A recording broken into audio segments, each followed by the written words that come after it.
నమస్తే విజయశ్రీ గారు. నమస్కారం శ్రీలక్ష్మి గారు.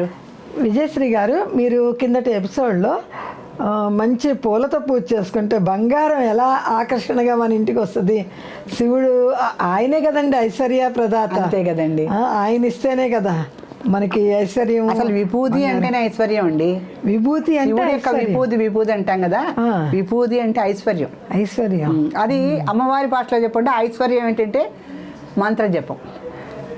ఐశ్వర్యాలు రకరకాలు కదండి. అవునవును. లౌకిక భాషలో ఐశ్వర్యం అంటే ధనధాన్యాలు, కనక వస్తువులు. అవునండి. అమ్మవారి భాషలో చెప్పుకోవాలంటే ఆధ్యాత్మిక మంత్ర జపం. మంత్రజపం. సో ఏదో రకంగా ఏ రకం ఐశ్వర్యం ఎవరు కోరుకుంటే వాళ్ళకి అది వస్తుంది. వాళ్ళకి అది మంచి మాట అండి. ఏ ఏ పువ్వుతో ఏ పుష్పాలతో పూజ చేస్తే మనకి బంగారం వస్తుంది అన్న విషయం చాలా వివరంగా చెప్పారు, చాలా బాగా చెప్పారు. ఇంకా ఇంకా విశేషాలు చెప్పండి. కార్తీక మాసం మళ్ళీ అయిపోవచ్చింది. అవునండి, తెలుసుకోవాలి కదా. ఒక దిగులుగా ఉంటుంది ఎందుకంటే పుణ్యం పోగు చేసుకునే మాసం, అనేక విషయాలు తెలుసుకునే మాసం, అనేక విశేషాలు ఉన్న మాసము. దీని గురించి ఎంత చెప్పుకున్నా తరగదు. శివపురాణాలు అవన్నీ కూడా ఎంత అద్భుతంగా చెప్పాయంటే ఈ శివరాత్రి గురించి, ఈ కార్తీక మాసం గురించి చాలా అద్భుతంగా చెప్పినాయి. అయితే బ్రహ్మ వైవర్త పురాణం అని ఒకటి ఉందండి. దాంట్లో శివుడి అంటే ఈ శివుడి మాసం కదా ఇది. ఈ కార్తీక మాసంలో స్నానాలు రోజు చేస్తారు. తలస్నానాలు, నదీ స్నానము, ఎవరికి వీలైన స్నానం వాళ్ళు చేస్తారు. బావులు ఉన్న వాళ్ళు ఇళ్లలో బావి దగ్గరే చేస్తారు. ఇక మనం నగరాల్లో అయితే బకెట్ స్నానమే ఉంటుంది. కానీ దాంట్లో కూడా మనం అనేక మార్లు మన ఛానల్ ద్వారా చెప్పాం. గంగేచ యమునే చేవ గోదావరి సరస్వతి నర్మదే సింధు కావేరి జలే అస్మిన్ సన్నిధం కురు. ఈ బకెట్ లో ఉన్న నీళ్ళలో ఈ నదులన్నీ ప్రవేశించుగాక అని మనం చెప్పుకుంటాం. మీరు పదే పదే చెప్తున్నాను. ఎందుకంటే మనం అందరం కూడా నదుల దగ్గరికి వెళ్ళాలి. ఇంత పసుపు కూడా వేసుకోమన్నా, ఇంత పసుపు కూడా 2 రకాల ఉపయోగాలు కూడా ఉంటాయి కదండి. మన ఆరోగ్య రీత్యాను బాగుంటుంది. అక్కడ ఒక ఒక పవిత్రత వస్తుంది. ఇంకా పంచగంగల్ని కూడా చెప్పుకున్నాం. పంచగంగలు కూడా చెప్పారు. కావేరి, తుంగభద్రాచ, గౌతమ్యాచ, కృష్ణవేణి, భాగీరథీతి విఖ్యాత, పంచగంగా ప్రకీర్తిత. ఇవన్నీ కూడా ఊరికే చూడండి. ఈ 2 చిన్న శ్లోకాలు నోటికి నేర్చుకొని ఆ బకెట్లో నీళ్ళు చిటికెడు పసుపేసి కాస్త చేయితో ఇట్లా తిప్పుతూ ఆ నీళ్ళనే మనం పోసుకుంటే ఇన్ని నదుల్లో నీళ్ళతోనూ మనం స్నానం చేసినట్టే. ఎందుకంటే నగరాల్లో ఎక్కడా నదులున్నా వెళ్ళటం కుదరదు. లేని నగరాలు కూడా కొన్ని ఉంటాయి. అప్పుడు స్నానం చేయాలి అంటే మనం ఉన్నంతలో ఆ పుణ్యము, ఆ పవిత్రత్వము ఎలా పోగు చేసుకోవాలనేది ఆలోచించుకోవాలి. సూక్ష్మంలో మోక్షమే ఆలోచించుకోవాలి. ఇప్పుడున్న రోజుల్లో సూక్ష్మంలో మోక్షమే. మీరు సరైన మాట చెప్పారు శ్రీలక్ష్మి గారు. అయితే ఇలా సాధించే పుణ్యంలో మృత్తికా స్నానం అని ఒకటి ఉందండి. అది కొన్ని రోజుల్లో విశేషంగా చేస్తారు. కానీ మృత్తికా స్నానం ఏ రోజైనా చెయ్యొచ్చు. అంటే మృత్తిక అంటే వసుధ, భూమి. దీనికి ఒక మంత్రం కూడా చెప్పారు. అందుకే వసుధా మంత్రం ఒకటి ఉన్నది. ఆ వసుధా మంత్రం చదువుకుంటూ మృత్తికా స్నానం చేసినట్టయితే ఇహ ఆ పుణ్యం అండి శివపురాణంలో చెప్పారు. ఇంత అంతా కాదు. అంటే మృత్తిక అంటే మట్టితో శివలింగాలు చేసి అభిషేకాలు కూడా చేస్తామండి. దాంతోనే శ్రేష్టం అండి. మనం వెండిది పెట్టామా, బంగారంది పెట్టామా, దానికి ఎన్ని వజ్రాల హారాలు వేసామని కదా. మృత్పిండము అంటేనే ఇది. మృత్పిండము అంటే యాక్చువల్గా మృత్పిండాలంటే కనుక మట్టి ముద్దలని అర్థం. మట్టి ముద్దలు. దాంతోనే ఒక శివలింగాన్ని మనం తయారు చేస్తాం. అవునండి. దాన్ని పార్థివలింగం అని కూడా అంటారు. ఆ పార్థివలింగానికి ఇప్పుడు చూడండి, మరణించిన తర్వాత పార్థివ దేహం అంటున్నారు. అవునండి. శివుడి దగ్గరికి వెళ్ళిపోయింది ఆ దేహం. అందుకని ఇక్కడ పార్థివలింగం అని చెప్పుకుంటాం కదా మనం. ఆ రకంగా మనం పార్థివ దేహం అంటానికి కారణం శివుడే అయినప్పుడు ఇక్కడ పార్థివలింగాన్ని తయారు చేసి, అంటే మట్టితో తయారు చేసిన శివలింగానికి అభిషేకం చేస్తే అన్నిట్లోకి శ్రేష్టమైన అభిషేకము, శ్రేష్టమైన శివలింగం అదే. అన్నిటికన్నా ఇవన్నీ బ్రహ్మ వైవర్త పురాణంలో చెప్పబడ్డాయి. మనం కొత్తగా చెప్పేది ఏం లేదు. పురాణాలు సువర్ణలింగము, వెండి లింగము, రజతలింగం ఇవన్నీ కూడా అంటే లోహాలతో చేసినవి. అంటే భూమి లోపల ఉన్నటువంటి గనులలో వచ్చినటువంటి లోహాలు ఇవి. కానీ మనం భూమి నుంచే తీసుకుంటున్నాంగా. అవును కదా. వసుధా మంత్రం ఒకటి చెప్పుకొని మనం వసుధ నుంచి వచ్చిన మట్టితో లింగాన్ని తయారు చేసుకుంటున్నాంగా. ఇప్పుడు మనకి కావాలనుకోండి, మనమే చేయాలనుకోండి, మట్టి ఎక్కడి నుంచి సేకరించమంటారు? మట్టి సాధారణంగానండి నదీ తీరంలోను, సముద్ర తీరంలోను, చెరువుల్లోను, బావుల్లోను. ఎందుకంటే ఆ నీటి వలన పుట్టలో కూడా పుట్టమన్ను సరే పుట్టమన్ను సరే అంటే సాధారణంగా నీటికి సంబంధించినటువంటి ఆ నీరు ప్రవహిస్తున్నటువంటి భూమి ఉంటుందే, అదంతా ఆ నీటి ఒరవడితో పవిత్రతను సంపాదించుకుంటుంది.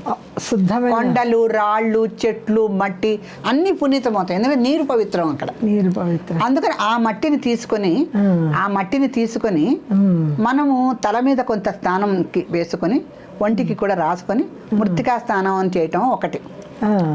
కొంత మనకి ఇదివరకు రోజుల్లో మన ఛానల్స్ అన్నీ కూడా ఘోష పెట్టినాయి. ఒక నది నుంచి మనం ఎంత మట్టిని తీసుకున్నా తిరిగి అంత మట్టిని నదికి ఇచ్చేసేయాలి, రుణపడి ఉంటాం. లేకపోతే రుణపడి ఉంటాం. అందుకని కొంత మట్టిని తీసుకెళ్ళి నదిలో వేసేసి, నది అంటే నదో కాలవో సముద్రమో చెరువో ఎక్కడ మనం స్నానం చేస్తే అక్కడ అంత మట్టిని మళ్ళీ మనం తిరిగి తీసుకోవాలి. తీసుకొని ఒంటికి తలకి కొంచెం రాసుకొని. అవునండి, అప్పుడు గోదావరి దగ్గర కూడా పుష్కరాల్లో గొడవైనదే ఈ విషయం. అవును, బోల్డ్ మంది మరణించారు కూడా ఈ మృత్తికా స్నానాలు చేసే. అందుకని ఈ మృత్తికా స్నానాలు కొంతవరకు తగ్గించారు ఇప్పుడు జనాలు, ఎందుకంటే ఈ రకమైనటువంటివి జరుగుతున్నాయి కనుక. అంటే విడిగా మన ఇంటి దగ్గర చేసుకోవచ్చు, కానీ అలా నదుల దగ్గరికి వెళ్ళి సామూహికంగా వేల మంది వచ్చే చోటు చేస్తే, అంటే పుష్కరాలని ఒక విశేషమైన రోజుల్లో ఇలాంటివి ప్రజలకి చాలా, అంటే వేల సంఖ్యలో వచ్చే చోట మాత్రం కొంచెం ప్రమాదానికి అవకాశం ఉంటుంది కనుక తగ్గించారు. మీరన్నట్టు మన ఇళ్ళ దగ్గర చేసేటప్పుడు గొడవలేదు కదండి, ఇవన్నీ ఉండవు. అందుకని పుట్టమన్ను తెచ్చుకున్నా చాలు. పుట్టమన్ను తెచ్చుకొని చేసుకున్నా చాలా పవిత్రమే. ఈ నదీ స్నానాలు, సముద్ర స్నానాలు సరే. మొత్తానికి మృత్తికా స్నానమే విశేషమండి. స్నాన విధానం చెప్పండి. స్నానం ఏంటంటే ఈ వసుధా మంత్రం ఒకటి ఉంటుంది. మరి మంత్రం చెప్పాలి కదా. ఓం హ్రీం శ్రీం క్లీం 4 అక్షరాలు. ఓం హ్రీం శ్రీం క్లీం వసుధాయే నమః. అంతే, ఆ మంత్రమే. 4 అక్షరాలు బీజాక్షరాలు కదండి ఇవి చాలా పెద్ద పెద్ద అక్షరాలు. చూడటానికి మంత్రం చిన్నగా ఉంటుంది. ఓం హ్రీం క్లీం శ్రీం అని చెప్పినప్పుడు ఈ 4 కూడా బీజాక్షరాలు అవుతున్నప్పుడు ఈ బీజాక్షరాలు కనుక విస్ఫోటన చెందితే కొన్ని వేల వేల వేల వ్యాఖ్యానాలు ఉంటాయి వీటికి. అంత అద్భుతమైన శక్తి రహస్యాలు ఉంటాయి. మీరు అన్నారే కార్తీక మాసంలో శక్తి ఉంటని, ఈ వసుధా మంత్రంలో ఇంత శక్తి రహస్యం ఉంది. అంత శక్తి ఉందండి ప్రతి అక్షరంలోనూ కూడా. అయితే ఇప్పుడు ప్రజలందరికీ అన్నీ తెలియపరచాలి అనే ఉద్దేశంతో మనం బీజాక్షరాల దగ్గర నుంచి అన్నీ చెప్తున్నాం.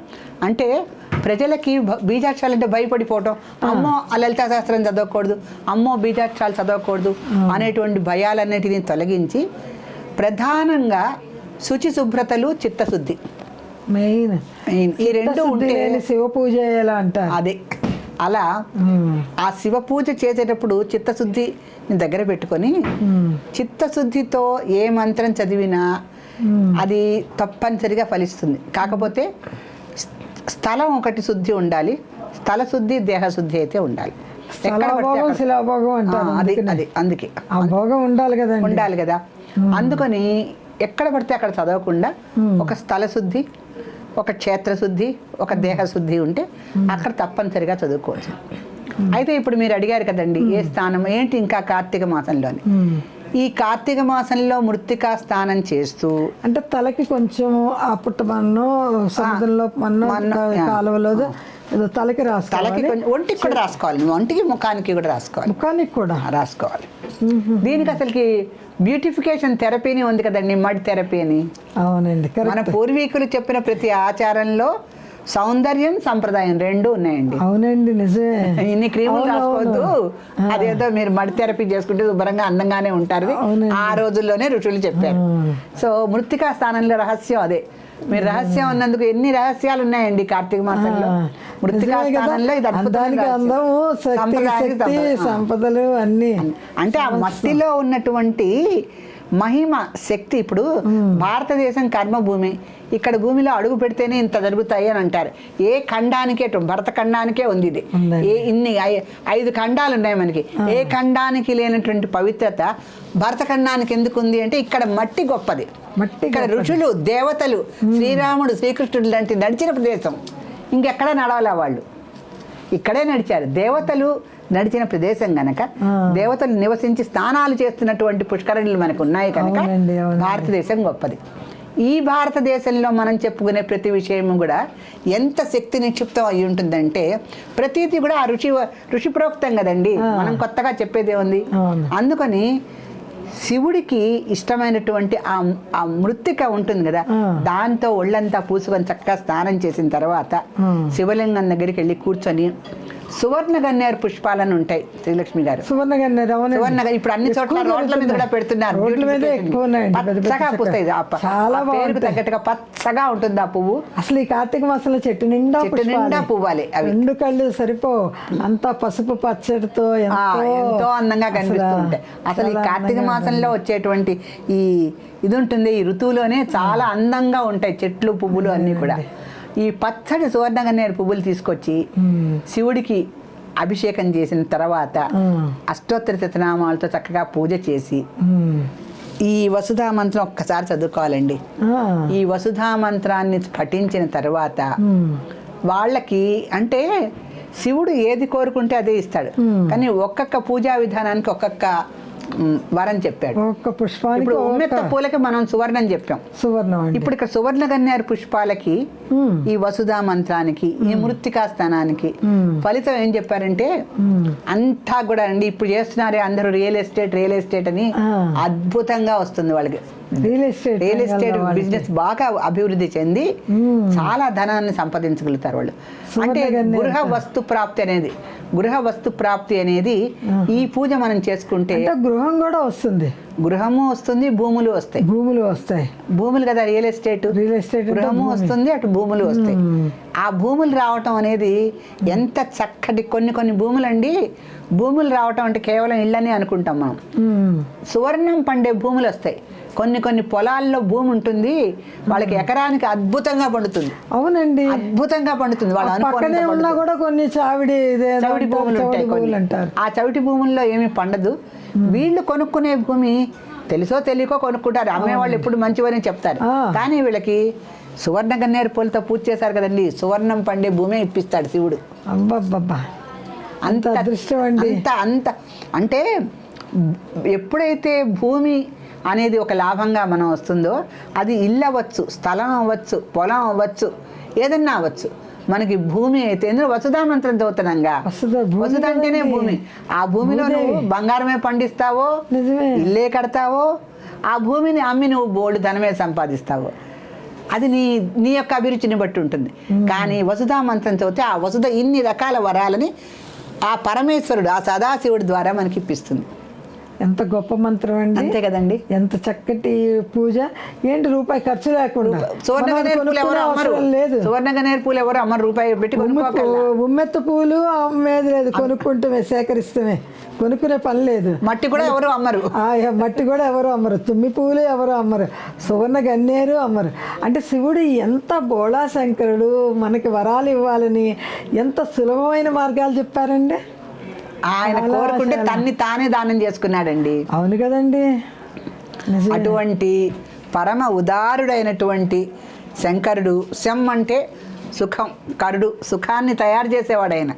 అందుకని ఇది మంచిగా ఈ ఇటీవల కాలంలో మన విధుశేఖర భారతి గారు నమశంకరాయ అనేటువంటి, ఇటీవల కాలంలో మన విధుశేఖర భారతి గారు నమశంకరాయ అనేటువంటి నామాన్ని అందరికీ కూడా ఉపదేశం ఇచ్చి ఆయన అందరినీ తరింపజేశారు. అవునండి, కోటి దీపోత్సవంలో చెప్పారు కదా అన్నట్టు. అందుకని ఆ విధుశేఖర భారతి గారు అంతటి వారు ఇచ్చినటువంటి మహత్తర మంత్రం.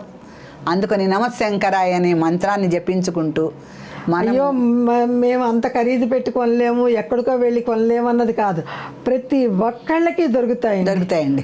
కొంచెం సేకరించుకుంటే చాలు, చేసుకొని ఆ శివ పూజ చేసి వాళ్ళు కూడా అష్టైశ్వర్యాలతో ఆయురారోగ్యాలతో నిండు నూరేళ్లు చల్లగా ఉండాలండి. సర్వే జనాః సుఖినో భవంతు. సర్వే జనాః సుఖినో భవంతు. ఓం నమః శంకర.